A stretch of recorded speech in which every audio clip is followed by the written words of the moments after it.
Sometimes when you build an IoT package, I don't know about you, but a lot of times I embed a web server, and usually for status and no controls, right? So you can see what's happening, get a little bit of status as long as you don't try not to leak anything. Web servers have their own risk though, right? So service attack, that kind of thing. But I'm assuming if you're doing your own projects that, or if you're doing company projects, it's the same thing, right? Do you want a web service?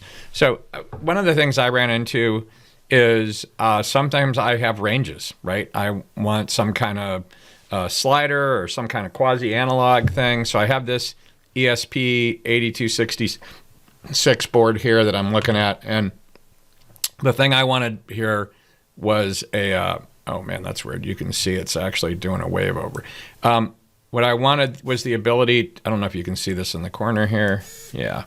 So you can see that servo's moving, and I want it to move linearly with the, line here.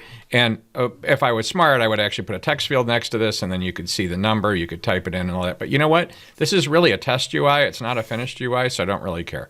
What I'd really like to be able to do is just have this. So how did I do this? And you can kind of get a feel.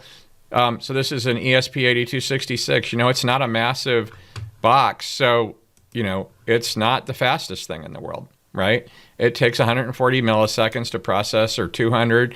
I get about 4 requests a second using a web interface. So if you really want to do an API, you're not going to do that anyway, right? You're going to do some binary input, and then you're going to give just an OK back or an acknowledgement, and that would be great. This one actually builds this whole web page. Oh, so that was all blah, blah, blah, blah, right? I also have this running on a Raspberry Pi Pico, right? And you can see maybe the other one moving there, and I can also turn the sweep onto that one, and it should start moving.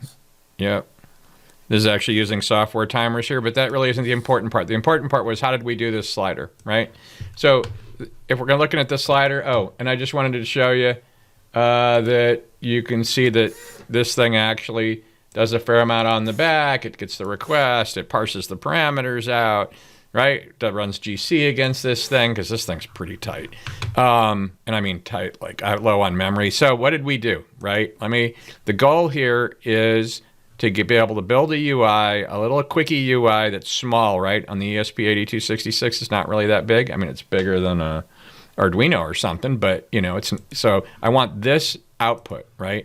And so it turns out, and if you look at the flow that we're going to have, which you may be able to see this, basically the way it works, I'm just going to talk through it, right? You open a browser, it requests the base page, which would be the slash. The IoT device reprocesses the empty get, means it doesn't parse anything. It generates some HTML, and as you saw in this case, there are parts of the page that actually show the current state. You don't really need to do that, but I wanted to do that, or you just make it controls. Generate some HTML. That goes back to the browser renders the page. Now, what I used here was JQuery UI. So in the onReady, the JQuery actually runs and does some stuff. And what it does is it converts a bunch of div tags renders them as sliders, right? So for the slider, all I needed to do was create a div tag. I'll show you an example. And you tag it, and then we have some jQuery code that comes along and converts the markup to make it look like a slider. And then it binds a function to that. In my case, I actually wanted the slider. I don't think you can see it here. Oh, you might be able to see, you know what? You can see it in the code here, right? Whenever I do this, you can actually see that this thing processed a get with servo 0 equals 9, right? Well, that was 9 degrees. So if I go again here, you'll see servo 0 equals 129, right? That's the get. We parse out the query parameters and blah, blah, blah. And that's how that works, right? So if we go and look at this, right? So, and then when an actual submission occurs, it's basically the same thing. It does a get, but with some query parameterized, does a parameterized get, and then the device processes the parameterized get, and the peripherals are all updated, the servos turned on, all that kind of stuff, and then it just generates the HTML again, just like before, and then that comes back to the browser, and it gets the markup, and then it runs some jQuery functions that are bound to document ready, and then that markup gets converted to look like sliders, and it does some other stuff, right? And actually, in the case of the sliders, I have the ability to give you the previous value, so it actually erases part of the markup when it does the build. So, Let me show you how this works. All right, so same thing, right? I'm going to show you some examples with 2 scrollers. So basically the markup for this, I was doing field sets because I'm doing JQuery UI. The important part here is this part, right? This is the label for servo 0, and this is the label for servo 1, right? We had 2 servos here. And so this div tag gets converted to the markup by the jQuery function. So there's nothing here. If you look at it, you're just like, man, I don't see what that is. And then the second servo is the same thing. Oh, that's an error right there. That's because I did a typo. I must have typed that thing in by hand or fixed it. I will fix that in the page. Anyway, the point is what's going to happen is we're going to, on ready, we're going to find everything that's got servo, begins with servo underbar, and we're going to render that or convert that div tag to be a slider, right? Now, in this case, this super simple example, it actually doesn't set the slider's initial value, so it would be 0. So this is the simplest of all possible cases, right? And then I've got it set also up so that the it also, you can't see it here because it's like off the edge of the page.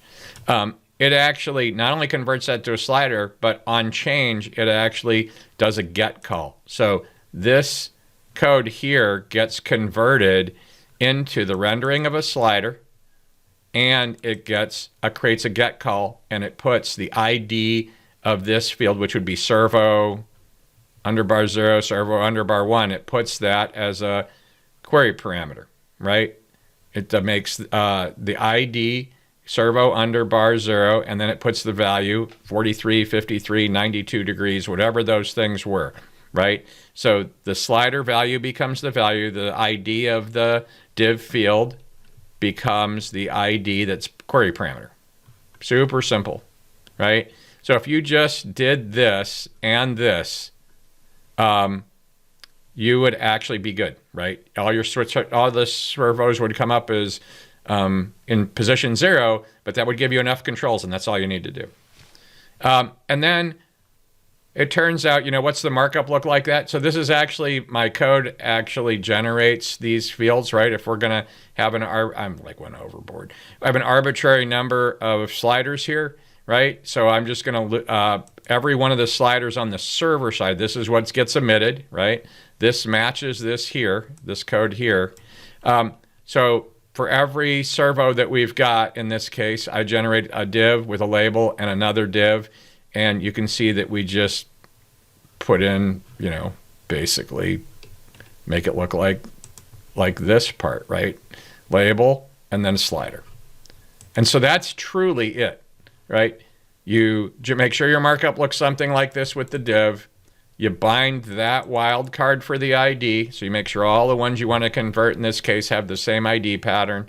And then on the server side, when you're emitting the document, you just emit it with the right ID pattern. And all you need to do is a div. That div will get converted to a slider.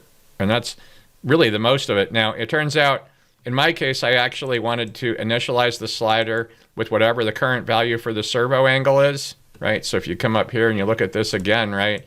In this case, I had one at 30 degrees and one at 120, right? So if I'm going to do that, what I did was I set it up so that whatever's inside the div it will become the value for the servo for the slider when it's built. And the function got more complicated. It turned out we needed to do a double nested function here. You can see there's a function here and there's a function here. So what happens is, just like we did before, we matched a pattern against servo star, basically. And then we did kind of this empty slider thing inside of it. Now for each one of those, it turns out we need to get the value of that div tag, the text that's inside the div tag, and then we're going to do, since we had to do 2 steps here, get the value from the div tag and then create the slider, I ended up having to create 2 functions. Before, there was only this part without the dot each and then this part at the bottom, right? So and now what this will do is it'll generate a slider that pre-staged with whatever position it was at, whatever the value is in degrees. In this case, it's degrees because it's 0 to 180, but it could be whatever value you want. And then in this case, the markup on the server side is a little different. We actually need to fill in like whatever labels, and then we're going to fill in the identifier here. And then actually this %d, just because of the way the labeling worked out, and the value inside the div is the same angle in degrees, and that's it. That's all you've got to do. And that's little bit of markup. Oh, and this thing is, if you want to see the code that did this, it's actually in this repo. And that's it. So I hope that was useful. And you know what? Make your test UI just a little bit better, right? If you're going to build a test UI. Otherwise, use, Postman or something to do it all. Or write unit tests, which is probably the right thing. I have some unit tests against this, but when I play with it, I also wanted to see if it would run correctly on different machines, and it does. It's identical for a bunch of MicroPython code in this case. And that's it. Look at the repo. Have a great day.